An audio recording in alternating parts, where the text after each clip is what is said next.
Tu n'as même pas besoin de savoir lire, ma fille noire.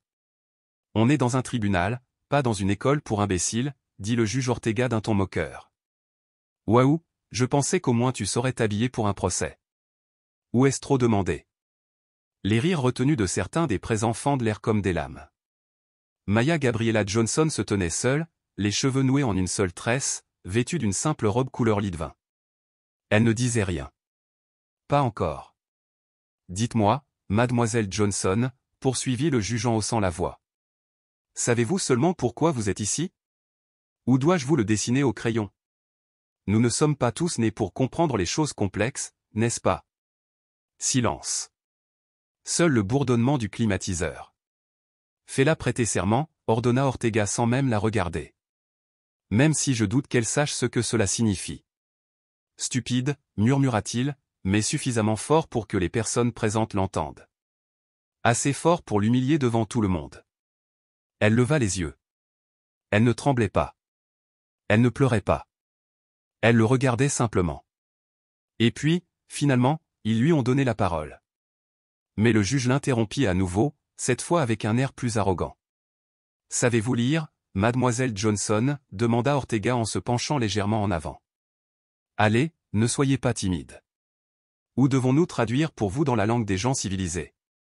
Maya gardait les yeux fixés sur le banc, les lèvres serrées. La lumière blanche fluorescente de la salle d'audience éclairait directement son visage. « Répondez-moi, allez » insista-t-il en frappant du marteau. « Où attendez-vous que votre tribu vous envoie des signaux de fumée? On pourrait peut-être vous dessiner des petits dessins d'animaux, vous ne croyez pas, procureur » ricana-t-il en se tournant vers l'autre bout de la salle d'audience.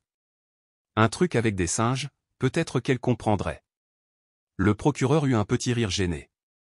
Il ne dit pas non. Maya s'avança. Il était clair qu'elle avait quelque chose à dire. Sa respiration s'accéléra. Elle ouvrit la bouche. Silence, aboya le juge avant même qu'un seul mot ne puisse s'échapper. Parlez quand je vous le dis. Pour qui te prends-tu? La reine d'un carnaval? Une seule larme coula sur sa joue. Regardez-la pleurer, dit le juge en souriant. Tellement sensible quand on ne crie pas dans la rue ou qu'on ne pille pas les magasins, n'est-ce pas, mademoiselle Johnson? La tension dans la salle d'audience était étouffante. Une femme dans l'assistance secoua la tête, incrédule. Un huissier lui jeta un regard en coin. Personne n'osa aller plus loin. Dites-moi, a poursuivi le juge, de quoi l'accusation l'accuse-t-elle? De fraude? De falsification de documents? Ne me dites pas que cette fille sait écrire son propre nom. Cela me surprendrait vraiment. Les yeux de Maya brûlaient, non pas de colère, mais d'impuissance pure et simple. On m'accuse de... Silence, hurla de nouveau Ortega en frappant plus fort avec son marteau. Je ne vous ai pas donné la parole. La gorge de Maya trembla. Elle ferma les yeux une seconde, puis les rouvrit, soutenant toujours son regard. Quand cette fille ouvrira la bouche, dit le juge en se tournant vers le jury, je vous assure que nous allons bien rire. Car il n'y a rien de plus ridicule qu'une femme noire qui essaie de paraître intelligente. Silence absolu. La tension était si forte que même l'air n'osait pas bouger. Puis, une voix a traversé la salle d'audience. Votre honneur, dit la voix ferme, calme, impossible à ignorer. C'était Maya. Votre honneur, répéta-t-elle d'une voix ferme et claire. Ortega cligna des yeux. Pendant un instant, il parut surpris qu'elle ait parlé. Mais il se redressa rapidement, irrité. Qui t'a donné la permission de parler? Elle n'a pas répondu. Elle s'avança, se trouvant désormais au centre de la salle d'audience. Je m'appelle Maya Gabriella Johnson, dit-elle, projetant sa voix avec une clarté qui fit taire la pièce. Je suis née dans le Queens. J'ai 32 ans. Je parle 3 langues. J'ai obtenu 2 diplômes universitaires avec mention et je suis titulaire d'un doctorat en droit constitutionnel de l'Université Columbia. Et vous, votre honneur, n'avez pas le droit de diminuer mes références.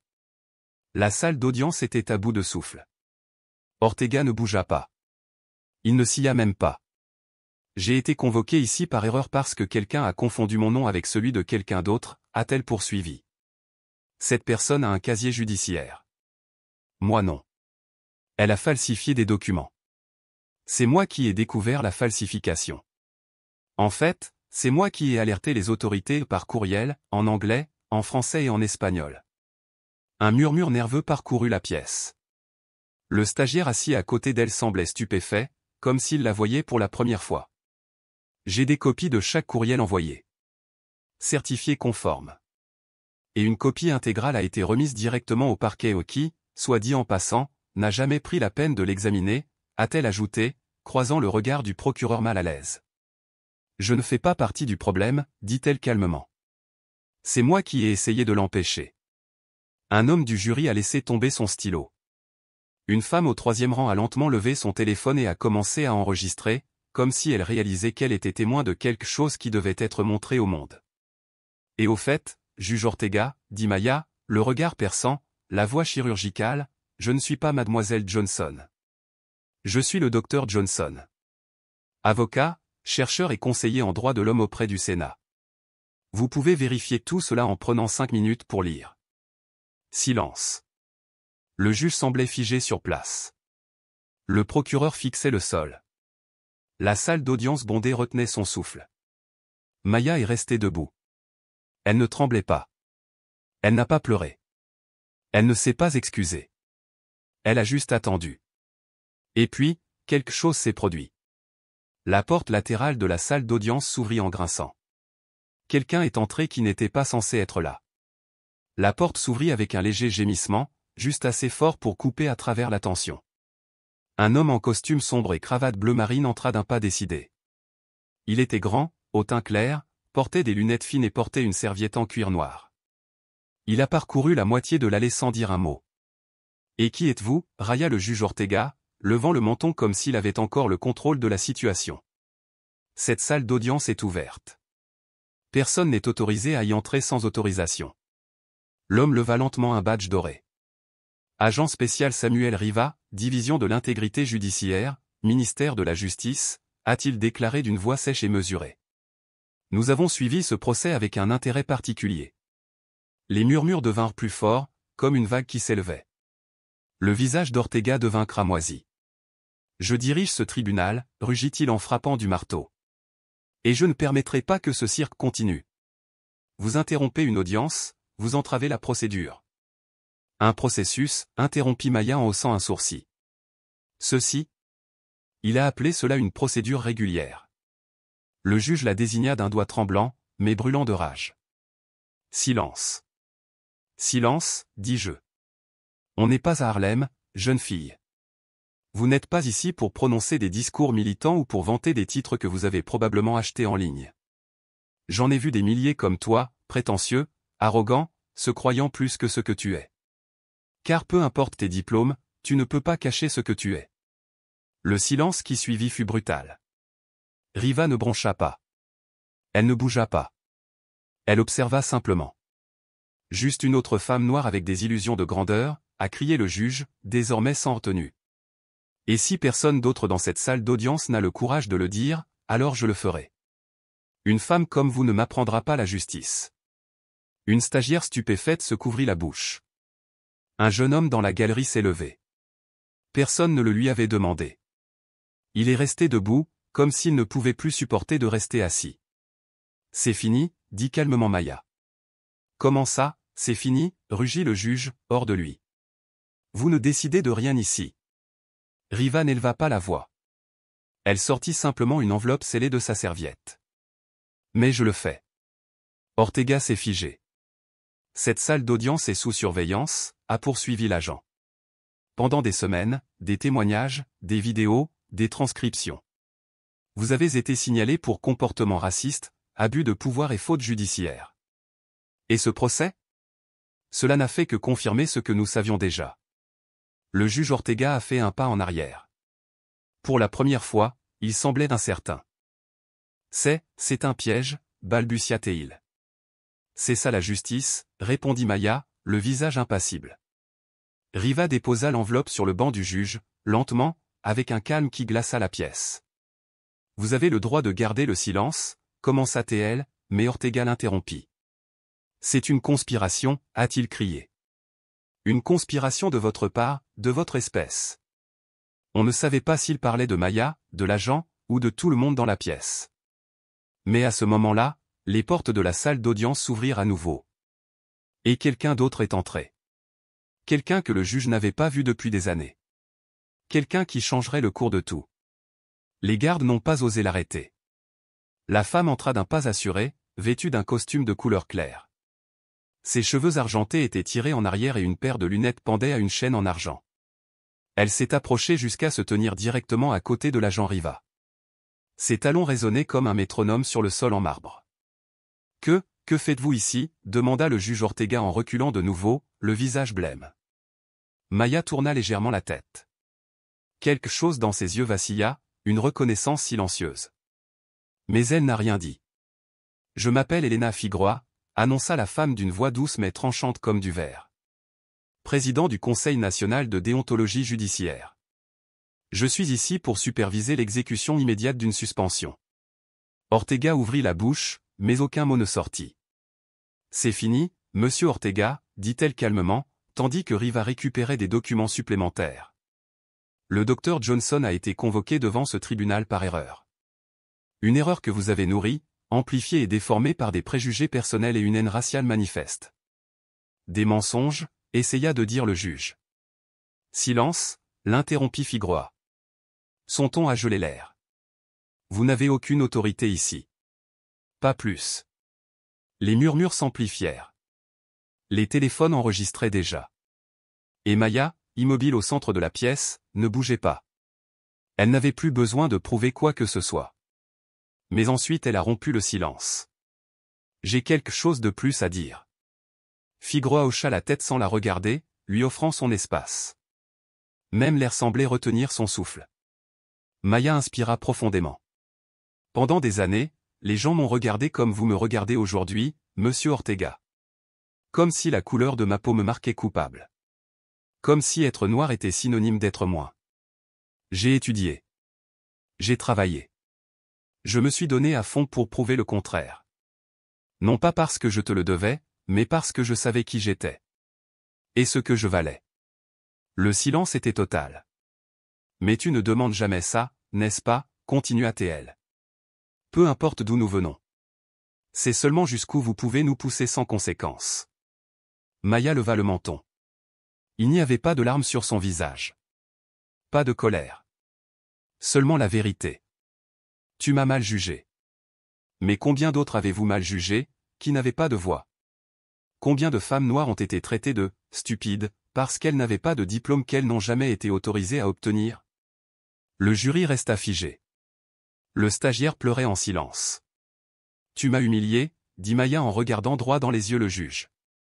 Et je sais que tu ne t'excuseras pas. Parce que les gens comme toi ne s'excusent pas. Vous perdez simplement de la puissance. Une longue pause nécessaire s'installa dans la salle. Maya baissa alors les yeux sur les documents dans les mains de l'agent Riva. Maintenant, je veux plus que la justice. Je veux que chaque minute de ce procès soit enregistrée. Je veux que tout le pays le voie. Je veux que mes élèves le voient. Je veux que mes sœurs le voient. Je veux que chaque petite fille noire qui s'est un jour sentie petite le voie. Elle leva les yeux et sourit haut pour la première fois. Je veux qu'ils voient que nous n'avons pas simplement survécu. Nous avons gagné. Le juge Ortega s'est effondré sur sa chaise. Pour la première fois, il n'avait plus de voix, plus d'autorité, plus de défense. Et tandis que Maya se retournait, toute la salle d'audience se leva. Pas parce que quelqu'un leur a dit de le faire. Mais parce qu'il n'y avait pas d'autre moyen d'honorer ce dont ils venaient d'être témoins. 2 semaines plus tard, au bureau du procureur général de l'État. Êtes-vous sûr de ce que vous vous apprêtez à faire, Dr Johnson, demanda un avocat en costume gris, haussant un sourcil en parcourant le dossier. Plus que jamais, répondit-elle, assise de l'autre côté du bureau, un dossier fermement serré dans ses mains. C'était une plainte formelle, détaillée, impeccable. Une accusation directe contre le juge Thomas Ortega. Ortega. Des comportements discriminatoires, des abus de pouvoir, des négligences procédurales, la suppression de preuves, des fautes judiciaires et des entraves à la justice l'ont protégé pendant des années, a déclaré Maya avec fermeté. Et pendant des années, il a détruit des vies. Il ne suffit pas de le démettre de ses fonctions. Il doit répondre à la loi comme tout autre citoyen. Le procureur général la regarda en silence pendant de longues secondes, puis hocha la tête. Il referma le dossier et le glissa vers son assistant. Ensuite, nous commençons le processus. 3 mois plus tard. Audience préliminaire. Tribunal pénal d'État. C'est Ortega qui était assis sur le banc des accusés. Sans robe. Sans autorité. Sans pouvoir. Son avocate transpirait. Le juge évitait les caméras, mais il ne pouvait s'empêcher de la regarder. Maya se tenait droite et se présenta comme la plaignante. « Je représente les victimes de Monsieur Ortega », a-t-elle déclaré devant le tribunal. « Et je parle aussi au nom de ceux qui n'ont pas pu être présents, faute d'avoir eu leur chance. » Une femme dans le public pleurait en silence. Le procureur a présenté les preuves enregistrements, transcriptions, courriels ignorés, déclarations d'autres accusés humiliés, témoignages d'employés de justice. Ces éléments ont dressé le portrait systématique d'un homme qui avait utilisé sa position pour écraser ceux qui ne pouvaient se défendre. Ensuite, ce fut le tour de Maya. « Cet homme m'a insulté », dit-elle sans trembler. « Il m'a traité d'idiote. Il m'a fait sentir que je n'avais pas ma place dans ce tribunal, comme si ma couleur de peau effaçait tout ce que je suis. » Mais cette humiliation n'était pas un incident isolé. Elle s'inscrivait dans une logique. Et ce procès ne me concerne pas seulement. Il concerne tous ceux qui n'ont jamais eu voix au chapitre. Elle regarda droit dans les yeux le juge. « Tu n'es pas au-dessus des lois. Et je ne suis pas en dessous. Aujourd'hui, tu vas l'apprendre. » 6 mois plus tard. Condamnation. Le tribunal a reconnu Ortega coupable de 4 chefs d'accusation majeurs. Il a été condamné à 12 ans de prison, sans possibilité de libération conditionnelle, et privé de tous ses droits à la fonction publique. Maya était présente quand ils l'ont menotté. Elle n'a pas souri. Elle n'a pas célébré. Elle a simplement regardé. Et quand Ortega passa devant elle, la tête baissée, son arrogance disparue, sa bouche silencieuse, elle murmura juste assez fort pour qu'il l'entende. « Maintenant, vous savez ce que ça fait d'être appelé pour ce que vous avez fait, et non pour ce que vous prétendiez être. » Il ne répondit pas. On l'escorta jusqu'à une cellule de prison où ironiquement, une cellule qu'il avait déjà occupée avec tant d'autres. Épilogue. Maya Gabriella Johnson a été invitée à prendre la parole à Harvard, puis aux Nations Unies. Mais sa priorité restait la même, défendre depuis le bas. Depuis les quartiers. Depuis les endroits où personne n'enregistre, où personne n'applaudit. Là où l'on a le plus besoin de quelqu'un qui n'a pas peur de parler non pas par vengeance, mais parce qu'elle sait exactement ce que l'on ressent face à un juge qui ne vous considère pas comme une personne. Et elle sait aussi ce que l'on ressent quand, enfin, le monde entier écoute. 1 an plus tard. Établissement pénitentiaire d'État. Zone de visite médicale restreinte. « Êtes-vous sûr de vouloir le voir » demanda le garde en regardant Maya avec respect, voire avec une pointe d'admiration. « Oui » répondit-elle sans hésiter. « Mais je ne le fais pas pour lui. » La porte métallique s'ouvrit. Elle traversa seule le couloir en béton éclairé de blanc jusqu'à une petite pièce sans fenêtre. De l'autre côté de la vitre attendait quelqu'un de presque méconnaissable, Thomas Ortega. Pâle. Frêle. Sa blouse d'hôpital lui pendait comme un chiffon. Il respirait par une canule nasale. Ses mains tremblaient lorsqu'elle entra. Ses yeux s'emplirent de larmes. C'était la première fois qu'il exprimait ses émotions devant elle. Il s'assit avec effort et décrocha le téléphone.